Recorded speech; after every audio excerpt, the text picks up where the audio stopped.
This is Root Literacy Design, where we share stories, tips, and tools for educators implementing evidence-based literacy. Please take a moment to like and subscribe to our channel so we can keep helping educators like you. This is a 5-minute morphology routine I use each morning during my advisory time.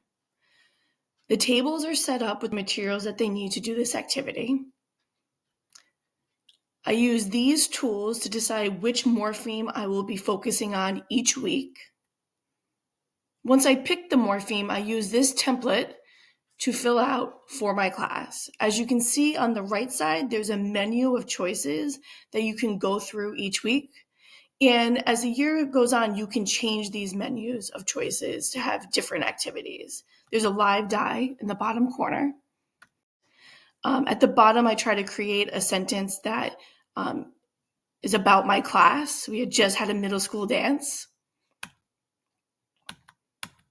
Here's some pictures of different activities they had completed. Here's synonyms for injection.